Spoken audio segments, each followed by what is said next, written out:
Hi, everybody.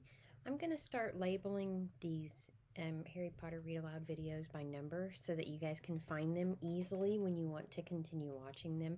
I know some of you guys are really vested in this book and you want to continue listening to it, and I'm very proud of that. Good job. Um, so this will be number 1, okay? Harry Potter video number 1. When we read the last time, Harry Potter and some of his friends were actually playing Quidditch for the first time, so we are going to learn what happens in the Quidditch game.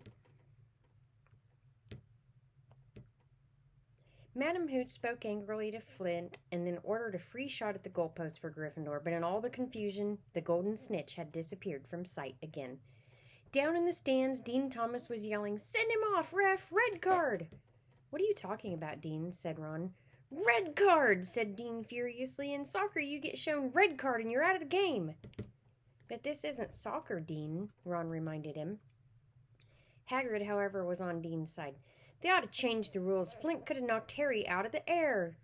Lee Jordan was finding it difficult not to take sides. "So, after that obviously and disgusting bit of cheating—" "Jordan!" growled Professor McGonagall. "I mean, after that open and revolting foul—" "Jordan, I'm warning you!" All right. Flint nearly kills the Gryffindor Seeker, which could happen to anyone, I'm sure. So a penalty to Gryffindor, taken by Spinnet, who puts it away, no trouble. And we continue to play. Gryffindor is in possession." It was as Harry dodged another bludger, which went spinning dangerously past his head, that it happened. His broom gave a sudden, frightening lurch. For a split second, he thought he was going to fall. He gripped the broom tightly with both his hands and his knees. He never felt anything like that. It happened again. It was as though the broom was trying to buck him off. But the Nimbus 2000 did not suddenly decide to buck their riders off. Harry tried to turn back toward the Gryffindor goalposts. He had half a mind to ask Wood to call time out, and then he realized that his broom was completely out of his control. He couldn't turn it, he couldn't direct it at all. It was zigzagging through the air. Lee was still commenting. "Slytherin in possession. Flint with the quaffle. Passes Spinnet. Passes Bell. Hit hard in the face by a bludger. I hope it broke his nose." "Only kidding, Professor. Slytherin score. Oh no." The Slytherins were cheering. No one seemed to have noticed that Harry's broom was behaving strangely. It was carrying him slowly higher away from the game, jerking and twitching as it went. "I don't know what Harry thinks he's doing," Hagrid mumbled. He stared through his binoculars. "If I didn't know better, I'd say he lost control of his broom, but he can't have." Suddenly, people were pointing up at Harry all over the stands. His broom had started to roll over and over, with him only managing to hold on, and then the whole crowd gasped. Harry's broom had given a wild jerk, and Harry swung off it. He was now dangling from it, holding on with only one hand. Did something happen to it when Flint blocked him? "Can't have," Hagrid said, his voice shaking. "Can't nothing interfere with a broom except powerful dark magic. No kid could do that to a Nimbus 2000. At these words, Hermione seized Hagrid's binoculars, but instead of looking up at Harry, she started looking around at the crowd. "What are you doing?" moaned Ron. "I knew it," Hermione said. "Snape, look." Ron grabbed the binoculars. Snape was in the middle of the stands opposite them. He had his eyes fixed on Harry and was muttering nonstop under his breath. "He's doing something, jinxing the broom," said Hermione. "What should we do?" "Leave it to me." Before Ron could say another word, Hermione had disappeared. Ron turned the binoculars back on Harry. His broom was vibrating so hard it was almost impossible for him to hang on much longer. The whole crowd was on its feet, watching, terrified, as the Weasleys flew up to try and pull Harry safely onto one of their brooms, but it was no good. Every time they got near him, the broom would jump higher still. They dropped lower, circled beneath him, obviously hoping to catch him if he fell. Marcus Flint seized the quaffle and scored 5 times without anyone noticing. "Come on, Hermione," Ron muttered desperately. Hermione had fought her way across the stand where Snape stood and was now racing along the row behind him. She didn't even stop to say sorry as she knocked Professor Quirrell headfirst into the row in front. Reaching Snape, she crouched down, pulled out her wand, and whispered a few well-chosen words. Bright blue flame... I can't talk. Bright blue flame shot from her wand onto the hem of Snape's robes. It took about 30 seconds for Snape to realize that he was on fire. A sudden yelp told her that she'd done her job. Scooping the fire off him into a little jar in her pocket, she scrambled back along the row. Snape would never know what happened. It was enough. Up in the air, Harry was suddenly able to clamber back on his broom. Neville, you can look, Ron said. Neville had been sobbing into Hagrid's jacket for the last 5 minutes. Harry was speeding toward the ground when the crowd saw him clap his hand to his mouth as though he were about to be sick. He hit the field on all fours, coughed, and something fell into his hand. "I've got the snitch," he waved, waving it above his head, and the game ended in complete confusion. He didn't catch it. He nearly swallowed it. Flint was still howling 20 minutes later, but it made no difference. Harry hadn't broken any rules, and Lee Jordan was still happily shouting the results. Gryffindor had won by 170 points to 60. Harry heard none of this, though. He was being made a cup of strong tea back in Hagrid's hut with Ron and Hermione. "It was Snape," Ron was explaining. "Hermione and I saw him. He was cursing your broomstick, muttering. He wouldn't take his eyes off of you." "Rubbish," said Hagrid, who hadn't heard a word of what had gone on next to him in the stands. "Why would Snape do something like that?" Harry, Ron, and Hermione looked at each other, wondering what to tell him. Harry decided on the truth. "I found out something about him," Harry told Hagrid. "He tried to get past the three-headed dog on Halloween. It bit him. We think he was trying to steal whatever it's guarding." Hagrid dropped the teapot. "How do you know about Fluffy?" he said. "Fluffy?" "Yeah, he's mine. I bought him off a Greek chappie last year I met in the pub. I lent him to Dumbledore to guard the—" "Yes?" said Harry eagerly. "Now don't ask me any more. That's top secret, that is," said Hagrid. "But Snape's trying to steal it." "Rubbish," said Hagrid again. "Snape's a Hogwarts teacher. He'd do nothing of the sort." "So why did he just try and kill Harry?" cried Hermione. The afternoon events certainly seemed to have changed her mind about Snape. "I know a jinx when I see one, Hagrid. I've read all about them. You gotta keep eye contact, and Snape wasn't blinking at all. I saw him." "I'm telling you, you're wrong," said Hagrid. "I don't know why Harry's broom acted like that, but Snape wouldn't try to kill a student. Now listen to me, all three of you. You're meddling in things that don't concern you, and it's dangerous. You forget that dog, and you forget what it's guarding. That's between Professor Dumbledore and Nicholas Flamel." "Aha," said Harry, "so there's someone named Nicholas and Flamel involved, is there?" Hagrid looked furious with himself. So we're on chapter 12 now, and this is the picture. It's a picture of Harry standing in front of a really big mirror. So I wonder what that's going to be. Let's see what happens here. Okay. Chapter 12, The Mirror of Erised. Christmas was coming. One morning in mid-December, Hogwarts woke to find itself covered in several feet of snow. The lake froze solid, and the Weasley twins were punished for bewitching several snowballs that followed Quirrell around, bouncing off the back of his turban. The few owls that managed to battle their way into the stormy sky to deliver mail had to be nursed back to health by Hagrid before they could fly off again. No one could wait for the holidays to start. While the Gryffindor common room in the Great Hall had roaring fires, the drafty corridors had become icy, and a bitter wind rattled the windows in the classrooms. Worst of all were Professor Snape's classes down in the dungeons, where their breath rose in a mist before them, and they kept as close as possible to their hot cauldrons. "I do feel so sorry," said Draco Malfoy in one potions class, "for all those people who have to stay at Hogwarts for Christmas because they're not wanted at home." He was looking at Harry as he spoke. Crabbe and Goyle chuckled. Harry, who was measuring out powdered spine of lionfish, ignored them. Malfoy had been even more unpleasant than usual since the Quidditch match. Disgusted that the Slytherins had lost, he tried to get everyone laughing at how a wide-mouthed tree frog would be replacing Harry as Sneaker next, and then he realized that nobody found this funny, because they were all so impressed with the way Harry had managed to stay on his bucking broomstick. So, Malfoy, jealous and angry, had gone back to taunting Harry about having no proper family. It was true that Harry wasn't going back to Privet Drive for Christmas. Professor McGonagall had come around the week before making a list of students who would be staying for the holidays, and Harry had signed up for once. He didn't feel sorry for himself at all. This would probably be the best Christmas he'd ever had.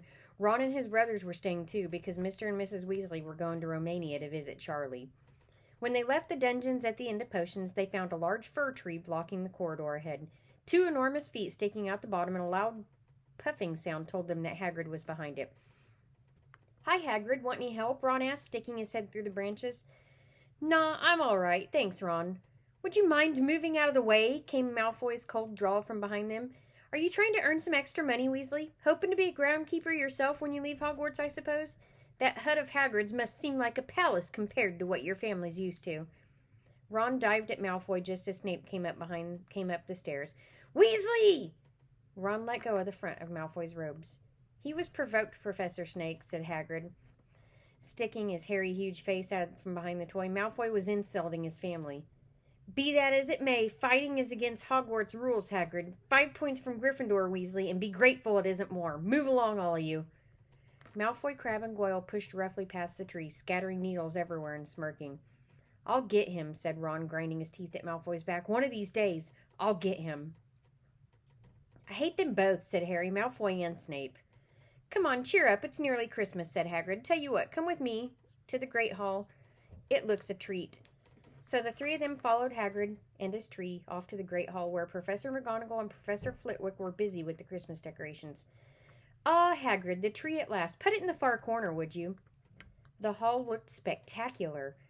Festoons of holly and mistletoe hung all around the walls, and no less than 12 towering Christmas trees stood in the room, some sparkling with tiny icicles, some glittering with hundreds of candles. How many days you got left until your holidays? Hagrid asked. Just one, said Hermione, and that reminds me. Harry, Ron, we've got half an hour before lunch. We should be in the library. Oh, yeah, you're right, said Ron, tearing his eyes from Flitwick, who had golden bubbles blossoming out of his wand and was trailing them along the branches in the new tree. The library, said Hagrid, just before the holidays. Bit keen, aren't you? Oh, we're working, Harry told him brightly. Ever since you mentioned Nicholas Flamel, we've been trying to find out who he is. You what? Hagrid looked shocked. Listen here, I told you, drop it. It's nothing to do with what It's nothing to you what the dog's garden. We just want to know who Nicholas Flamel is. That's all, said Hermione. Unless you'd like to tell us and save us the trouble, Harry added. We must have been through hundreds of books already, and we can't find him anywhere. Just give us a hint. I know I've read his name somewhere. I'm saying nothing, said Hagrid flatly. Let me grab a drink really quick here, you guys.